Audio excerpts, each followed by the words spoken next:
Momento assustador. Produção Paulo Barros.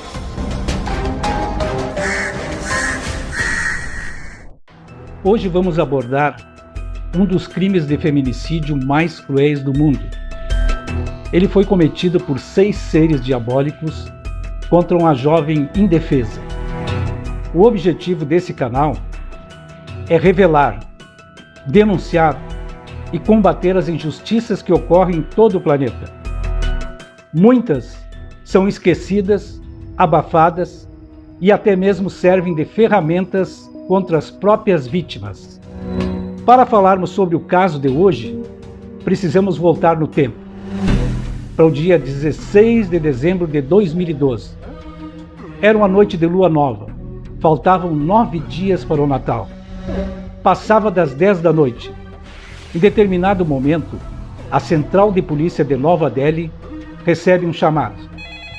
É um patrulheiro. Ele comenta que estava passando ao lado do viaduto de Mahipalpur, bem próximo ao aeroporto internacional Indira Gandhi, e ouviu gritos de socorro. Ele parou o carro, deu ré e percebeu entre os arbustos, na penumbra, no acostamento, um rapaz que queria ajuda. Ele desceu do carro e foi até lá. Quando chegou, visualizou um jovem nu e machucado e uma jovem muito ferida, ensanguentada, chorando e gemendo. Ele atravessou 2 pistas e foi até um hotel que fica em frente. Lá, ele pediu que lhe desse um lençol para que pudesse cobrir os 2 jovens nus e feridos. Na sua volta, já percebeu muitas pessoas aglomeradas ao redor. Estavam olhando, só que não ajudaram. O patrulheiro rasgou o lençol em 2, cobriu a moça e depois o rapaz. Em seguida, chegou uma viatura com 3 policiais. Eles recolheram o rapaz e a moça, os colocaram na parte traseira da viatura e partiram rapidamente para o hospital Safdardjung, no centro, no coração de Nova Delhi. No caminho, o rapaz foi explicando que eles haviam pego um ônibus branco, onde foram violentamente espancados, roubados e jogados para fora, com o ônibus em movimento. O ódio dos criminosos foi tão intenso que eles retornaram e tentaram atropelar as 2 vítimas, mas não conseguiram. O que ocorreu quando eles chegaram no hospital? A moça foi levada imediatamente para a UTI. Seu caso era gravíssimo. O rapaz estava parcialmente ferido. E a partir daí, ele começou a relembrar tudo o que ocorreu. Ao final da tarde daquele domingo, eles tinham ido assistir ao filme As Aventuras de Pi, num shopping em Saque, que fica praticamente 30 quilômetros distante do bairro onde eles moravam, no lado oposto da cidade. No final da sessão, por volta das 8 da noite, perceberam que não havia mais conexão, nem de ônibus, nem de metrô, entre o bairro Saque, onde eles foram assistir ao filme, e o bairro Dwarka, o bairro onde eles moravam. Sendo assim, eles pegaram uma auto-rickshaw, que os levou até uma parada de ônibus no bairro Murnika. Lá, eles ficaram aguardando o ônibus. De repente, surgiu um ônibus branco. O motorista colocou a cabeça para fora da janela e perguntou para onde eles estavam indo. Eles colocaram que queriam ir para o bairro do Arcá, e o motorista respondeu: "É para lá mesmo que este ônibus está indo." Eles embarcaram. Na cabine existiam 3 homens. No interior do ônibus, outros 3 homens. À medida que o veículo se deslocava, tanto o rapaz como a moça perceberam que aquele não era o trajeto para o bairro onde eles moravam. O rapaz reclamou e passou a ser agredido verbalmente pelos homens. Em seguida, passou a ser agredido também fisicamente. A moça foi até a cabine, reclamou para o motorista e este, enfurecido, passou a direção para um outro homem e ele e mais outro também foram para o interior do ônibus. Lá dentro, enquanto um batia no rapaz, os outros 4 levaram a moça até o fundo do ônibus e lá a violentaram com muito ódio. A violência envolveu socos, pontapés, mordidas, cotoveladas, joelhaços. A moça gritava, chorava, e quanto mais ela pedia socorro, mais eles batiam e mais eles usavam de violência sexual. Essa tortura física e psicológica durou cerca de 1 hora.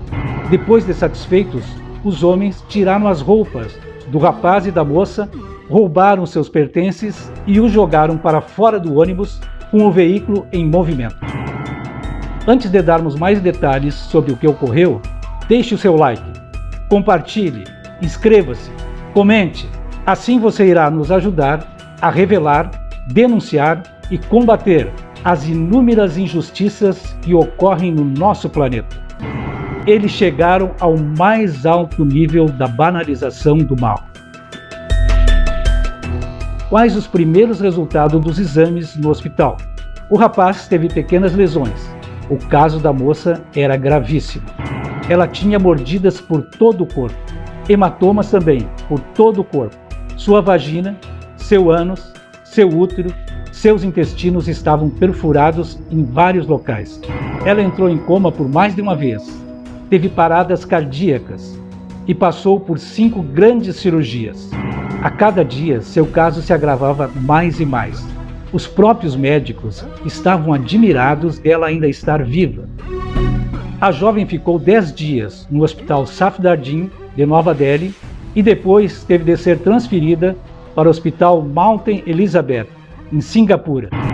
No Hospital Mount Elizabeth de Singapura, existem médicos que são especializados em transplantes múltiplos de órgãos. Lá, a jovem ficou mais 3 dias. Mas afinal, quem eram os jovens? A jovem era Jyoti Singh Pandey, o rapaz Avindra Pandey. Ela estava se formando em medicina fisiátrica. Ele era engenheiro de software. A jovem era de uma família humilde, era muito esforçada. Desde pequena, revelou aos pais que gostaria de cursar medicina. Como eles eram humildes, passaram grande parte do tempo economizando. A jovem também trabalhava à noite, das 8 da noite às 4 horas da madrugada, num call center da IBM. Na parte da manhã também trabalhava na própria universidade. Segundo seus amigos, ela dormia de 3 a 4 horas por noite. O esforço era muito grande, todos eles trabalhando para que pudessem pagar o curso superior. Naquele dezembro, ela já iria iniciar a residência médica. Como foi a identificação dos criminosos? Em primeiro lugar, apesar da violência praticada dentro do ônibus, tanto a moça como o rapaz guardaram os nomes de cada um dos agressores. Enquanto eles agiam, volta e meia, um se referia ao outro pelo nome. Sendo assim, eles informaram à polícia o nome de cada um deles. Além disso, as mídias também deram atenção especial a esse caso. Houve protesto em praticamente todas as cidades da Índia, principalmente nas maiores. Os estudantes do ensino médio e do ensino superior saíram às ruas. E também mulheres de todas as idades, exigindo justiça. Várias câmeras de segurança também captaram imagens do ônibus rodando pela cidade, inclusive passando mais de uma vez pelo mesmo local. O ônibus era branco, os seus vidros escuros, o nome da empresa também estava registrado nas laterais do ônibus. Assim que o ônibus foi identificado, os peritos fizeram uma análise interna do ônibus e utilizaram luminol. Perceberam que em vários bancos, principalmente aqueles que estavam mais lá ao fundo, existia grande quantidade de resíduos do sangue da jovem. Quem eram os criminosos?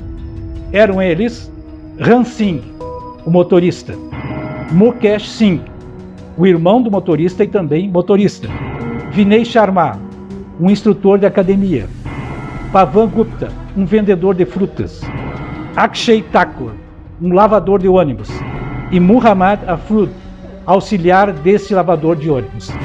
Eles foram capturados um a um, e nenhum deles se arrependeu em momento algum. Pelo contrário, culparam a moça. Afinal, segundo eles, aquela não era a hora de uma moça séria estar na rua, sem a companhia do pai, ou da mãe, ou de um irmão, ou de um tio. 3 desses homens eram extremamente violentos. Ram Singh, motorista, Vinay Sharma, o instrutor da academia, e Pavan Gupta, o vendedor de frutas. Todos eles eram conhecidos por serem extremamente fortes e violentos, e também porque volta e meia praticavam assaltos e também assediavam mulheres, jovens e mulheres de meia idade. Qual foi o destino final da jovem? A saúde de Jyoti se agravava dia após dia, até que em determinado momento seus intestinos tiveram que ser removidos totalmente. Ela teve falência múltipla de órgãos e no dia 29 de dezembro de 2012 ela faleceu no Hospital Mount Elizabeth, em Singapura. Faltavam 3 dias para o Ano Novo. Houve manifestações em várias cidades da Índia. Milhares de pessoas saíram às ruas, vestindo preto e carregando velas acesas nas mãos. O caso foi divulgado em todos os continentes. E qual foi o destino final dos criminosos? Ram Singh, o motorista, cometeu suicídio na prisão.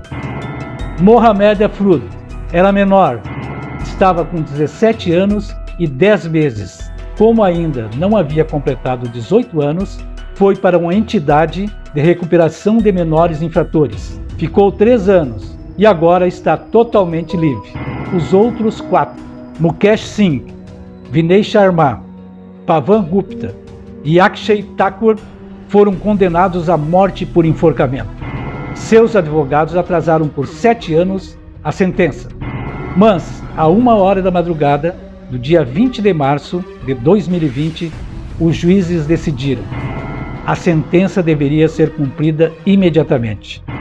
Eles estavam na prisão de Tihar, em Nova Delhi.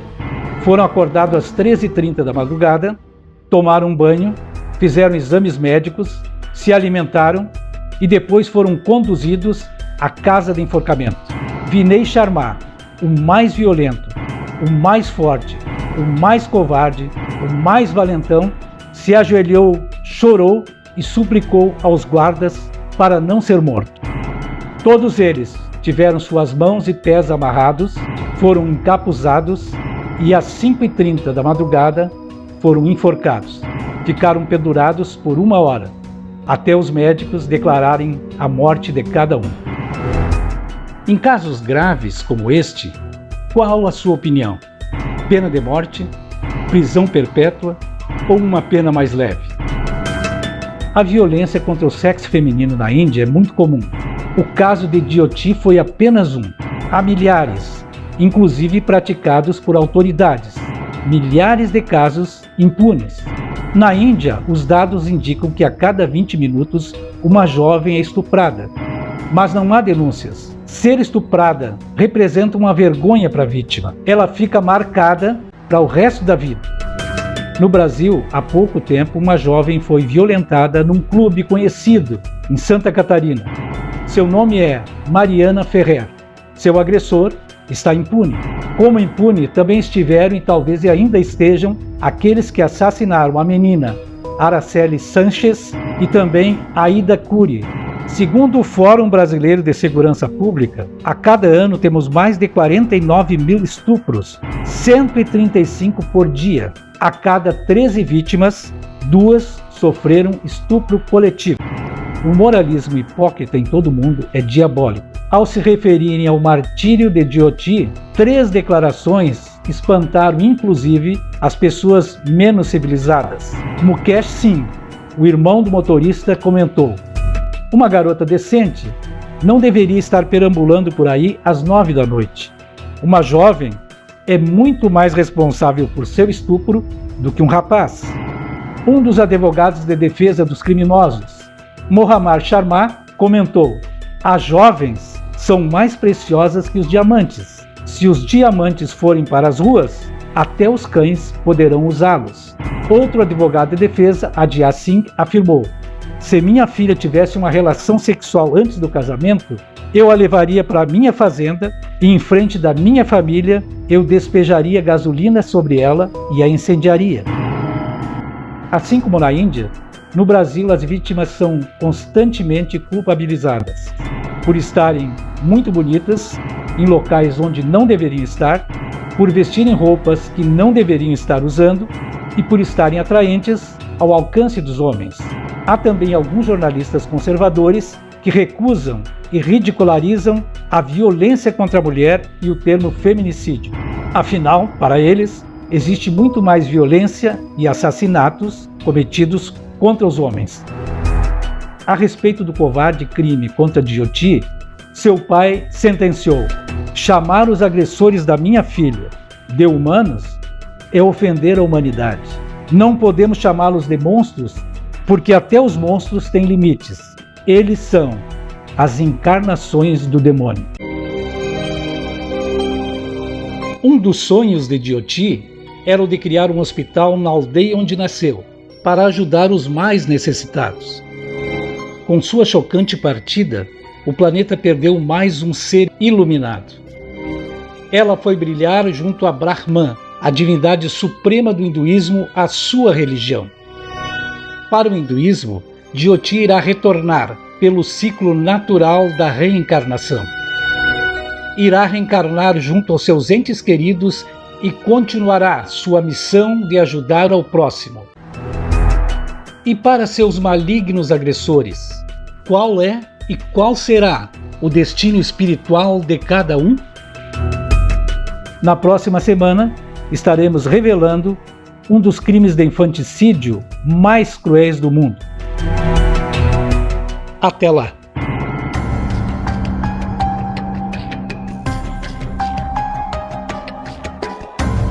Momento assustador.